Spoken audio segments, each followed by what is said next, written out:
তো গাইজ আজি মই আপোনালোকৰ কাৰণে লৈ আহিছোঁ এখন ধুনীয়া চুইফ্ট ডিজায়াৰ চিলভাৰ কালাৰত আছে আৰু গাড়ীখন খুবেই কণ্ডিশ্যন ধুনীয়া হৈ আছে। খালি সৰু সুৰা দুই এটা স্কেচ আছে গাড়ীখনত আৰু টায়াৰৰ কণ্ডিশ্যন আপোনালোকে চাব পাৰে। চাৰিওটা টায়াৰ ব্ৰেণ্ড নিউ হৈ আছে আৰু গাড়ীখন 2015 মডেল হয় আৰু ডিজেল ভাৰ্চন হয় আৰু গাড়ীখন খুবেই ধুনীয়া হৈ আছে। বাকী সৰু সুৰা দুই এটা স্কেচ আছে আৰু অ'নাৰ দাদাজনে আচলতে গাড়ীখন বিক্ৰী কৰিব বিচাৰিছে, কাৰণ তেখেতে অলপ ফাইনেন্সিয়েলি অসুবিধা হৈ আছে তেখেতৰ, যাৰ কাৰণে তেখেতে গাড়ীখন বিক্ৰী কৰিব বিচাৰিছে।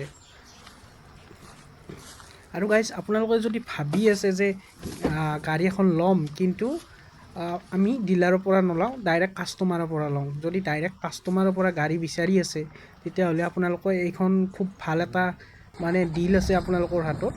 আৰু গাড়ীখন ফিচাৰ্ছখিনি গোটেই আছে আৰু গাড়ীখনৰ এণ্ড্ৰইড ডিছপ্লে লাগি আছে আৰু গাড়ীখনৰ আচলতে AC চলাই যেতিয়া আপুনি 4 নম্বৰতো যাব, পাৱাৰটো খুব ধুনীয়া পাৱাৰ এটা আচলতে কনভাৰ্ট কৰে আৰু গাড়ীখন চাব পাৰে। মই মাজে মাজে নিজে চলাই থাকোঁ, খুব ধুনীয়া গাড়ীখনৰ কণ্ডিশ্যন আৰু স্ক্ৰীণত এটা নাম্বাৰ আহি আছে, আপোনালোকে চাব পাৰে।